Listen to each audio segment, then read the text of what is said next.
આકાશવાણી ભુજ સમાચાર શીતલ વૈષ્ણવ વાંચે છે. નમસ્કાર.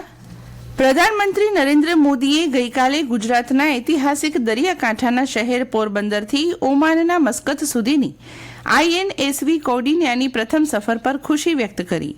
સોશિયલ મીડિયા સંદેશમાં શ્રી મોદીએ ચાલક દળને સલામત અને યાદગાર યાત્રા માટે શુભેચ્છાઓ પાઠવી હતી. તેમણે કહ્યું કે આ જહાજ પ્રાચીન ભારતીય સિલાઈ જહાજ તકનીકનો ઉપયોગ કરીને બનાવવામાં આવ્યું છે, જે દેશની સમૃદ્ધ દરિયાઈ પરંપરાઓને ઉજાગર કરે છે.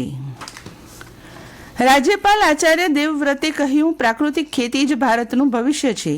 આણંદ કૃષિ વિશ્વવિદ્યાલયના 22મા પદવીદાન સમારોહને સંબોધતા તેમણે ખેડૂતોને રાસાયણિક ખેતીની જગ્યાએ દેશી ગાય આધારિત ખેતી અપનાવવા અને રાષ્ટ્ર પ્રથમના ભાવ સાથે પ્રાકૃતિક ખેતીના અભિયાનમાં જોડાવવા અનુરોધ કર્યો. વિકસિત ભારત જી રામજી કાયદાથી મોટાભાગના રાજ્યોને છેલ્લા 7 વર્ષની સરેરાશ ફાળવણીની તુલનામાં 17,000 કરોડ રૂપિયાનો ચોખ્ખો નફો થવાની સંભાવના છે. સ્ટેટ બેંક ઓફ ઇન્ડિયા SBIના સંશોધન અહેવાલ મુજબ આ કાયદાથી રાજ્યોને એકંદર ભંડોળ વિતરણમાં સુધારો થશે. ગુજરાતમાં નર્મદા યોજના આડેના અંતરાયો દૂર કરવામાં ચાવીરૂપ ભૂમિકા ભજવીને વોટરમેન ઓફ કચ્છ તરીકે નામના મેળવનારા દામજીભાઈ ઇંકરવાલાની સ્મૃતિમાં ભારતીય ટપાલ વિભાગ દ્વારા બહાર પાડવામાં આવેલી વિશેષ ટપાલ ટિકિટનું ગઈકાલે અમદાવાદ ખાતે વિમોચન કરાયું હતું. મુખ્ય પોસ્ટ માસ્ટર જનરલના હસ્તે આ ટપાલ ટિકિટ અને તેના ખાસ કવરને જાહેર કરાયા બાદ ગાંધીનગરમાં મુખ્યમંત્રી ભૂપેન્દ્રભાઈ પટેલને અને નાયબ મુખ્યમંત્રી હર્ષભાઈ સંઘવીને આ ખાસ ટિકિટ અર્પણ કરાઈ હતી. તેઓએ નર્મદા યોજનામાં દામજીભાઈના યોગદાનની નોંધ લઈ આ ટપાલ ટિકિટ તેમની મહેનતનું બહુમાન હોવાનું જણાવ્યું હતું. રાજ્યના તમામ જિલ્લામાં ગત 2 દિવસમાં મતદારોની સગવડ માટે વિશેષ શિબિર યોજાઈ ગઈ. તેમાં 2,96,000 જેટલા નાગરિકોએ 2,96,000થી વધુ ફોર્મ નંબર 6, 6A, 7 અને 8 ભર્યા છે. અંદાજે 10 લાખ લોકોએ શિબિરની મુલાકાત લઈ નવા મતદાર તરીકે જોડાવા, નામ કમી કરાવવા કે ટ્રાન્સફર અથવા સુધારા માટેના ફોર્મ અંગેનું માર્ગદર્શન મેળવ્યું હતું. હવે જે મતદારો મતદાર યાદીમાં પોતાના નામ સમાવવા અથવા મતદાર યાદીમાંથી નામ બાકાત થવા સંબંધિત જે કંઈ વાંધા કે દાવા રજૂ કરવા માંગતા હોય તેઓ આગામી 18 જાન્યુઆરી 2026 સુધી કરી શકશે, તેમ સત્તાવાર યાદીમાં જણાવાયું છે. સુપ્રસિદ્ધ યાત્રાધામ અંબાજી મંદિરમાં હવે 5 મીટરની જ ધજાનું આરોહણ કરાશે. યાત્રિકોની સલામતી અને ધાર્મિક પરંપરાના સંરક્ષણ માટે મંદિરના સુવર્ણ શિખર પર વધુમાં વધુ 5 મીટર લંબાઈની જ ધજાઓ આરોહણ કરી શકાશે.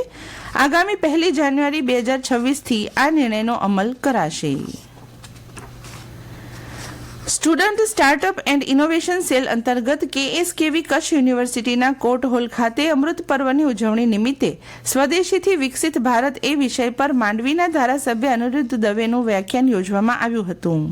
તેમણે આપેલા વક્તવ્યમાં સ્વદેશી પ્રત્યે જાગૃતતા પ્રેરતું ઉદ્બોધન આપતા જણાવ્યું કે ભાષા, ભૂષા, ભજન, ભોજન, ભવન અને ભ્રમણ આ બાબતો પ્રત્યે જો સ્વદેશીનો અભિગમ અપનાવે તો ભારતની આર્થિક સમૃદ્ધિમાં વધારો થાય તેમ છે. કચ્છ યુનિવર્સિટીના કુલપતિ ડોક્ટર મોહન પટેલે મહાત્મા ગાંધીનો સ્વદેશી પ્રત્યેનો પ્રેમ અને યુવાઓ પ્રત્યેનો પરિવર્તનની ધુરા અંગેનો વિશ્વાસ વ્યક્ત કર્યો હતો. નવચેતન અંધજન મંડળ માધાપર તથા ફ્રેન્ડ્સ ઓફ કેરા UK છેલ્લા 20 વર્ષથી દિવ્યાંગજનોના સર્વાંગી વિકાસ માટે દિવ્યાંગ રમતોત્સવ, ચેરિટી, અવેરનેસ વોક અને બાળમેળા જેવી પ્રવૃત્તિઓ કરે છે. ત્યારે નવચેતન સુવર્ણ જયંતિના ભાગરૂપે સંસ્થા દ્વારા કેરા ખાતે દિવ્યાંગ રમતોત્સવનું આયોજન કરવામાં આવ્યું હતું. જિલ્લામાં દિવ્યાંગતા ક્ષેત્રે કાર્ય કરતી 20 સંસ્થાના 672 બાળક તથા જિલ્લામાં ચાલતા સમગ્ર શિક્ષા વિશિષ્ટ શિક્ષકોના 60 ક્લસ્ટરના 600 બાળક મળી કુલ 1,272 દિવ્યાંગ ખેલાડીઓએ વિવિધ સ્પર્ધાઓમાં ભાગ લઈ આનંદ મેળવ્યો હતો. હવામાન વિભાગે આગામી 3 દિવસ લઘુત્તમ તાપમાનમાં કોઈ મોટો ફેરફાર થવાની શક્યતા નહીવત હોવાની આગાહી કરી છે.